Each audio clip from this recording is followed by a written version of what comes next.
Hello, welcome to Components of a Teaching Case Study. I'm Julie. And I'm Carmen. So we have some learning objectives. By the end of this module, you'll be able to describe the components of a teaching case study and begin planning for your teaching case study work. We're almost there. So why is this important? Teaching case studies provide a hook to immediately bring students into working on a problem. So it is a phenomena that would allow students to engage and get excited about working on the problem that you're presenting to them. So as a participant in this workshop, you're going to be able to learn how to plan out your own teaching case study. So we're very excited about this. We are. This fits into the training paradigm in that we're focusing on student learning and collaborative problem solving. So we're in the space of learner concepts and practice and co-learning and co-teaching. Want to talk about case studies? Sure. In all teaching case studies, it's important to remember, as we said in other videos, to define and brainstorm the problem. That students have to investigate the problem. They have to engage with their peers. They need to share that research with peer-to-peers or others working on a solution. And then they need to review it, engage with other students, other individuals, instructors, and others in the process. And then students need to present and share their work, their solutions, and future directions for the particular case study. It may be that they may need to find or learn more information in order to solve the case study, or it may be that the case study is at a place where they need to do more work, right? Absolutely. But all of these steps, 1 through 4, are present in every case study, teaching case study. Number 5, review. Oh, number 5, review. Of course, number 5, review. Students review each other's work and they have other people review their work. High five. All right. There are, for the case study approach that we're going to be working with you on, for teaching case studies, we are giving you an 8-component case study model. We've broken it up into pieces to make it very clear about what needs to be produced to produce a teaching case study that can be used in your classroom and that other people can adopt for their classrooms. We're going to take this in turns. I'll go first. So first, you need to write your learning objectives. What are the most important concepts or skills learners should prioritize as they work through the teaching case study? Remember, objectives can be cognitive, affective, behavioral. Focusing in on cognitive, for example, you might state that at the end of this lesson or case study, students will be able to understand or apply or analyze or evaluate or create something new. This is Bloom's taxonomy, if you've seen it before. You want to be very clear about your learning objectives. Again, as we've shown you before, this sets the stage for creating good assessments and good instruction. Number 2, case synopsis. This provides a brief summary, about 150 to 200 words, describing the case setting and the key issues. So in your case synopsis, you want to talk about the organization or the place that's involved, whether it be the industry or the country, the time span of the case study, how long is the problem taking place, and when, the details of the story, the characters of the study, who's involved, multiple different people, what are their backgrounds. There should be a dilemma involved. So something that the characters are facing. And then what subfield of the academy should this case study is designed to teach? Is this an engineering case study? Is this for someone who's in technology? Who is this case study for? And then you should always have key terms. Next, you want to lay out the case study, not the teaching case study, but the case study, which is essentially the story that's establishing the problem that can be used to teach whatever you want to teach. This case study, this story can be a page, it can be several pages, it can have visuals. You can become as creative as you want to be in creating that case study story. You want to convey the nature of the problem, the what, the why of the problem, like why did it occur, the where of the problem, the when of the problem, who those key characters are. You want to tell the story chronologically. You don't want to get too creative to confuse students, but you can. You want to provide the general background, and ideally, you want to convey multiple sides to allow for different avenues for finding solutions. A very simple example of multiple sides might be a group of QMRA scholars facing a problem. One's an engineer, one's a computer scientist, and one's in public health.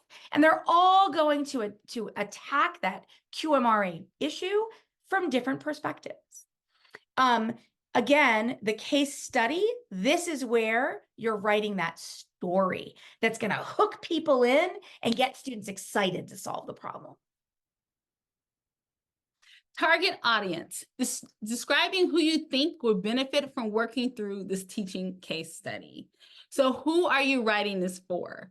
Who is prepared enough to be able to work through this particular case? Is this someone who is new to QMRA, or is this someone who is a novice? How difficult or has expertise? How difficult is the case study? What courses might you use this case study in? Can high school students solve the case study? Is it written at that level where they can tackle it? Or is it really a story for graduate students? And what disciplines will be able to adequately work through the case study? Is there information in there for engineers? Are there information in there for those who work in technology? All of those things you need to keep in mind, your target audience, as you're writing the case study, to make sure that there's information in there so that those who are reading the case study can be able to work through it. Absolutely. Research methods. So these are the research methods that you used to develop the case. This will help other instructors use your case or even add to it so it can be useful for other groups, or to extend the case, because no case is ever completely solved. You want to include these research methods in particular for the instructors. You want to include things like the characteristics of a QMRA that you've run, the data that you use to solve that QMRA, where you got those data from, any changes that you made to the data, because often when people are writing these teaching case studies, they'll clean things up a little bit, so the solution is a little bit easier to get to. So did you change those data? And then very important for QMRA, what models did you use to analyze those data or build your ultimate risk assessment? The teaching plan. This includes a slide deck and teacher notes to explain how the case can be used within classrooms, workshops, or whether being used independently. So when we talk about slide decks, that's any material needed to introduce the case or conclude the case, should be in what we call a slide deck. Then we have teacher notes. This is a breakdown of how students might engage in the case, including the amount of time, the classroom setting, whether it's going to be homework. It should be clear instructions for the instructor. Teacher notes are typically for instructors only. So the slide deck may be information that is shared, but the teacher notes are really for explaining to someone who will be using this case study to teach others step by step what should be done. Absolutely. So let's talk just a little bit about the slide deck. So the slide deck serves as a guide through that lecture portion of the course. It's everything anybody would need to take your teaching case study and run it in their classroom. Student engagements, so how you're going to engage students beyond working through the case, as well as formative and even summative assessments should be built into the slide deck. We'll talk about assessments in a minute. The slide deck is everything visual that might be used like in a lecture PowerPoint throughout the entire teaching of the case. Teacher notes. And here we have teacher notes, which includes the slide deck and teacher notes to explain how the case can be used within classrooms, workshops, and or independent, or someone who's learning independently. Again, this is a guide for the instructor who is using the teaching case studies. These are designed to give tips for effective teaching, There may insert comments into sections of the research case study that will offer insight where students may struggle. There could be notes that say typically around this section, students would ask a particular question, be prepared for that. Or this may be where students may need a little bit more time. This is the time estimate. All of that is in the teacher notes. And it also offers prompts to engage students. So it may say at this particular point, you may want to ask students this particular question in order to get them to think from point A to point B. And very effective teacher notes are sometimes living documents where they're housed somewhere, and as you teach, you add your own comments. And so it becomes a collective resource where we're all learning from each other as teachers, and where the teaching case can be improved as time goes on. Assessments, built-in mechanisms for monitoring how well students are learning and where students might be struggling. Remember from our prior learning, assessments can be diagnostic, they can be formative, and they can be summative. You can have all forms of assessments in your teaching case study, and you can include these in teaching notes as well as in the slide deck to be used by students and or by teachers. Supporting materials. This is additional guidance or resources that may help other instructors use your teaching case study. So for example, you may have links to videos or other cases or any other supporting material that you think teachers may need to implement the case studies or students' learning. It can include additional guidance on student engagement included in a teaching plan. And you may want to consider what other learners might need to use the case. So for example, if the case is written for technology students, you may want to think about what other information might someone need in order to teach this in an engineering class. It's your turn. All right, so you should be very familiar with this objective. What we would like you to do is to take 10 minutes to write a captivating case synopsis that introduces the problem. If you need to rewind this video and go and listen to, again, some of the information provided about what a case synopsis is, please do so. We have also included the bulleted information on this slide. So take 10 minutes, write your synopsis, and then come on back.